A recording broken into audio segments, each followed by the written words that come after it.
Moving on to our next story, the big development, ladies and gentlemen. And this is the dossier or the charge sheet, if I have to say it correctly, that's been put out against the PFI in Maharashtra by the ATS. The propaganda of the PFI exposed yet again in its recent charge sheet against 5 members of the Popular Front of India. The Maharashtra Anti-Terrorism Squad has claimed that the group was working towards bringing Islamic rule to India.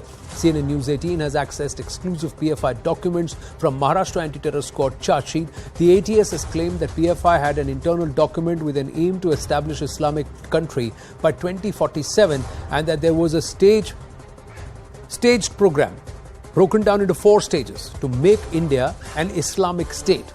The documents further reveal that the group aimed at disrupting Hindu organizations such as the RSS. Now, these are some of the details that we've accessed on PFI's hate dossier. The entire goal of turning it into an Islamic state by 2047. So, charge 1, PFI conspired against the state. Charge 2 in the charge sheet is establish Islamic state by 2047. Charge 3 is replace constitution with Sharia law. Charge 4, PFI working to break the country. And the 5th charge is aim to incite the youth against Hindus. Charge number 6, aim to create rift between religions. Charge number 7, incite Muslims, create unrest in India. Charge number 8, plan to disrupt Hindu groups like the RSS. Charge number 9, aim to target police and the judiciary. Charge number 10, funds from Muslim nations to create havoc. These are all the details as per the Maharashtra ATS charge sheet. Now, let's decode PFI's road to the Islamic State by 2047. A similar pattern was witnessed by not just the Maharashtra ATS but also the Bihar police during its crackdown. The PFI works in 4 stages, and this document was unearthed even in Bihar. In the first stage, they ask all Muslims in different regions and belonging to different sects to unite under the banner of the Popular Front of India. The PFI asked them to recruit more members and give weapons training, including the use of iron rods, swords, and other weapons. The training must include both offensive and defensive techniques. They have been tasked to repeatedly remind the Muslim community of their grievances and create grievances if there are none, and that they must focus on expanding and recruiting new members, establishing an Islamic identity beyond the concept of being an Indian. In stage 2, they ask the cadre to use violence as a tool to terrorize opponents, which means the Hindus in particular, and display collective strength. They have been asked to mobilize. They've been asked to use concepts like the national flag, constitution, and also Baba Sahib Bhimrao Ramji Ambedkar to shield the real intention, which is of establishing an Islamic rule. Cadre have been asked to reach out to scheduled castes, scheduled tribes and other backward classes, and also infiltrate its members in executive and judiciary at all levels for gathering information and getting favorable outcome that suits their interests. They must also seek funds from other Islamic countries. All this is part of that 2047 docket, part of stage 2 in that docket. Stage 3. In the third stage, they have asked their cadre to create a split between RSS and the scheduled castes, scheduled tribes and the OBCs by projecting that RSS is interested only in the welfare of the upper caste Hindus. The document also calls for discrediting all secular parties and forming a purely Muslim, in quotes, purely Muslim party that will cater to the needs of Muslims, Dalits, tribals and backward classes. The document asks its members to project our strength through discipline, carrying out uniform marches and physically intervening in saving the Muslim community wherever required and attacking anyone who opposes our interest.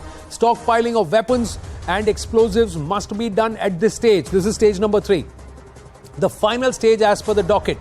The document says PFI must emerge as the undisputed leader of all Muslims, sidelining all other Muslim parties and secular organizations, and must gain the trust of at least 50% of SCs, STs and OBCs and work for their interests too. This is the docket that's part of and these are details that have been included in the charge sheet saying this is what was found. Interestingly, the same docket was found, like I said, in Bihar too. Now, which are the religious places that should be targeted? Are these going to be targeted institutions and also religious places? They include, and as per the charge sheet, RSS headquarters and at least 25 RSS and other Hindu functionaries were on the PFI's target list. Prominent Hindu temples like the Ram Janmabhoomi in Ayodhya, the Krishna Janmabhoomi in Mathura were also on the target radar. UP police arrested PFI activists from Ayodhya for anti-national activities. Maharashtra ATS claims the attempt to blow up Ram Mandir and build a Babri Masjid there. That was also something which was plotted. These are all, as per the media reports, these have been detailed out in the past as their intent via various investigations and leads. Now, homegrown terror. Let's try and understand the genesis of this organization, that is PFI, which finds its roots in Simi, and Simi finds its root in the Jamaat Islam Hind. They created Simi. Simi was formed way back in 1977 and banned in 2001. Simi's only aim was to, quote-unquote, re-energize SIO, or the Students' Islamic Organization. Simi became independent of the Jamaat Islam Hind in 1993. National Democratic Front formed in 1993, formed after the Babri Masjid demolition in Kerala. The Indian Mujahideen was formed in 2000, closely linked with Simi. Manita Needi Pasarai formed in 2001 in Karnataka. And then Karnataka Forum for Dignity in 2001. So both were formed. Manita Needi Pasarai was formed in Tamil Nadu. Both groups are said to be Simi offshoots. PFI formed in 2006 with a merger of 3 Muslim groups and said to be the offshoot of the JIH, linked to the Jamaat-ul Mujahideen Bangladesh. So these are all the links. SDPI is the political outfit that evolved out of the PFI back in 2009. Campus Front of India, or CFI's PFI student wing that was formed in 2009, though now the organization claims it is not linked to the PFI. So all these started as direct offshoots of the PFI, and over the last few years or decade plus, they have slowly weaned themselves away from the mothership and claim to be individual organizations. The query and the concern now is that the government under the UAPA Act has banned the PFI for the next 5 years, but along with the banning of the PFI, do its affiliate also need to be banned? That's the question. Let's go across to Om Prakash Singh, Additional DGP, State Crime Branch, Haryana. Om Prakash ji is with us. Om Prakash ji, namaste. Thank you for your time. My first question, this is all basis the charge sheet that has been put out by the Maharashtra ATS, and it's about the PFI and their activities in the state of Maharashtra. A lot of details seem to be very similar to what was found in Bihar and what is alleged to be the intent, the actual intent of this outfit, which is, as we have put out, finds its DNA in Simi. Your thoughts? Look, PFI has been in existence since 2006. And it's a Islamic political organization in India that engages in radical and extremist style of Muslim minority politics. I have seen myself while I was in UP that a lot of activities being carried out by this outfit in various parts of the state. And when we had recommended in 2019, we had recommended for its ban, we had enough material to show that their activities were anti-national. They had proclaimed, as you see even in the charge sheet of Maharashtra police, they have talked about document, this dream, 2047 dream. And they say that their whole effort is to make India as Islamic rule, Islamic state by 2047. So their activities are very nefarious, very anti-national. And we have seen all over the world that threat of terrorism has extended to a much larger geographical confine. Right. And the resources available with this outfit, with PFI, they are much higher. They have better connectivity. They have better mobility. They are equipped with sophisticated weapons, and they are well funded. That's the more important thing. They are well funded. And gradually we have found that over the years they have better and larger support base. And they have increased the number of bases also. Imagine a state like Kerala. They have traveled from Kerala to parts of Uttar Pradesh. In fact, the Simi organization started in Aligarh, in UP, which was subsequently banned. Right. So I think that due to their geographical reach, this outfit has a potential threat for a country like India. And by banning this organization, we have done the right thing. In fact, Government of India has done the right thing. And I feel that one has to go for a very, very concerted effort to do something against this outfit. I mean, by banning this outfit is not enough. In fact, you have to go wholeheartedly, and your counter-terrorism effort should be much more pointed, it should be much more focused, and it should be more objective, as well as it should be more professional. So a greater challenge is ahead, and I think the PFI needs to be tackled like this. Now, I also want to ask you, did they find purchase among the Muslim community itself, or has the Muslim community largely rejected them? Because one of their objectives in this document, and it's stated, is that they want to get at least 10% of the Muslim support across the country. If they believe that they have 10% of the Muslim population in India with them, they will be able to establish an Islamic state, push out all other outfits and establish themselves. Do you believe that they find acceptance, or have they not been able to get much traction?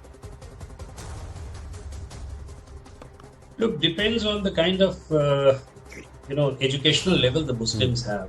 I personally feel that by and large the Muslims are nationalistic, but there are sections of the Muslims who try to, because of their poverty, because of their socio-economic conditions, because of their lack of education, all these factors, they naturally, they try to propel them to go towards this, because their ideology is very tempting. They try to tell the people, lure the people in a different way.